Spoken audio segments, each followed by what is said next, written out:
সম্মানীয় দর্শক বন্ধুগণ, রেশন কার্ডের সঙ্গে ব্যাংক অ্যাকাউন্ট লিঙ্ক করার প্রস্তাব দিয়েছে কেন্দ্র সরকার। এর ফলে অনেকের মনে একটা ধারণা তৈরি হয়েছে ফ্রি রেশন বন্ধ হতে চলেছে এবং তার পরিবর্তে টাকা দেওয়া হবে অ্যাকাউন্টে।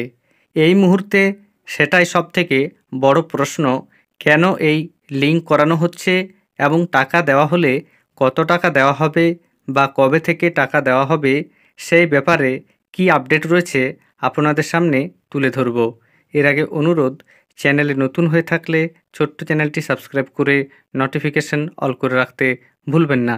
দেখুন এ বিষয়ে প্রতিবেদনে কি বলা হয়েছে। রেশন কার্ডের সঙ্গে আধার কার্ডের সংযুক্তিকরণ আগেই হয়েছে।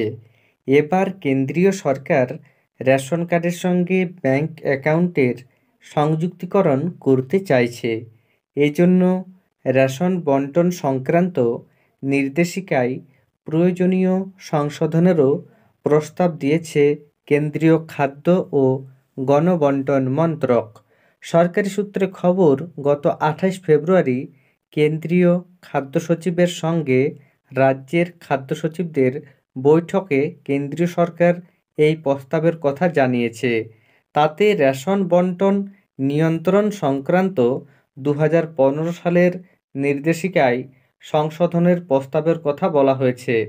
এই সংশোধন অনুযায়ী নতুন রেশন কার্ড বিলির সময় যখন পরিবারের প্রধানের কেওয়াইসি ফর্ম পূরণ করা হবে, তখন রাজ্য সরকার রেশন কার্ডের সঙ্গে আধারের সংযুক্তিকরণের পাশাপাশি ব্যাংক অ্যাকাউন্টের তথ্য নিয়ে নেবে। কেন এই পদক্ষেপ, প্রশ্ন উঠেছে। ভবিষ্যতে কি তবে রেশনে চাল গম বিলির বদলে তার মূল্য ধরে দেওয়ার নীতিতে নগদ ভর্তুকির পথে হাঁটার রাস্তা খোলা রাখতে চাইছে কেন্দ্রীয় খাদ্য মন্ত্রক? জাতীয় খাদ্য সুরক্ষা আইনে এখন প্রায় 81.35 কোটি মানুষকে প্রতি মাসে মাথাপিছু 5 কেজি চাল বা গম দেওয়া হয়। মোদী সরকারের প্রধানমন্ত্রী গরিব কল্যাণ অন্ন যোজনায় পুরো বিনামূল্যে এই চাল গম দেওয়া হয়। তবে কোভিডের সময় চালু হওয়া এই প্রকল্পে যে অতিরিক্ত 5 কেজি খাদ্যশস্য দেওয়া হতো, তা 2022-এর ডিসেম্বরেই বন্ধ হয়ে গিয়েছে। এখন 5 কেজি করে চাল গম দেওয়া হয় খাদ্য ভর্তুকির অর্থে। গত 1 ফেব্রুয়ারির বাজেট অনুযায়ী 2025-26 অর্থ বছরে খাদ্য ভর্তুকিতে অর্থমন্ত্রী নির্মলা সীতারামন 2.03 লক্ষ কোটি টাকা বরাদ্দ করেছেন। 2024-25-এ খাদ্য ভর্তুকিতে বরাদ্দ হয়েছিল 2.05 লক্ষ কোটি টাকা। যদিও সংশোধিত হিসেব অনুযায়ী এই অর্থবর্ষে বাস্তবে 1.97 লক্ষ কোটি টাকা খরচ হবে। তার আগের অর্থবছরে খাদ্য ভর্তুকিতে ব্যয় হয়েছিল 2.12 লক্ষ কোটি টাকা। এবার রেশন কার্ডের সঙ্গে ব্যাংক অ্যাকাউন্ট জুড়ে দিয়ে নগদ ভর্তুকি দিয়ে কি খাদ্য ভর্তুকি আরও কমানোর রাস্তা খোঁজা হবে? কেন্দ্রীয় খাদ্য ও গণবন্টন মন্ত্রক সূত্রে দাবি, এখনই এমন পরিকল্পনা নেই।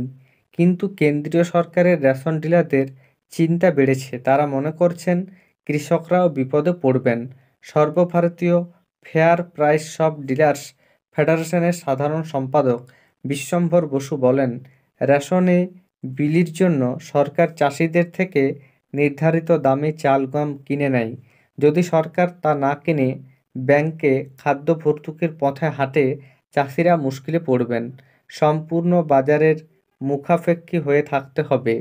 সরকারি পরিসংখ্যান বলছে, এমনিতেই ফি বছর খাদ্য নিগমের মাধ্যমে চাষিদের থেকে এমএসপিতে চাল গম কেনার পরিমাণ কমে গিয়েছে। 2020-21-এ কৃষকদের থেকে 9.37 কোটি টন খাদ্যশস্য কেনা হয়েছিল।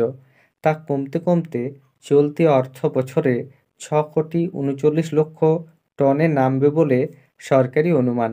তার উপরে এক্ষেত্রে মূল্য ধরে দেওয়ার নীতি নিলে কৃষকদের সমস্যা আরও বাড়তে পারে। তাহলে বুঝতে পারছেন এই মুহূর্তে কেন্দ্র সরকারের রেশনের পরিবর্তে সরাসরি ব্যাংক অ্যাকাউন্টে টাকা পাঠানোর কোনো রকম পরিকল্পনা নেই। তবে ভবিষ্যতে কেন্দ্র সরকার নগদ টাকা যদি দেয় এবং সে ব্যাপারে আপডেট আসে অবশ্যই আপনাদের সামনে তুলে ধরব। এই মুহূর্তে সবথেকে বড় যে আপডেট, রেশন কার্ডের সঙ্গে ব্যাংক অ্যাকাউন্ট লিঙ্ক করাতে হবে, যার মূল উদ্দেশ্য হচ্ছে ভুয়ো রেশন কার্ড বন্ধ করা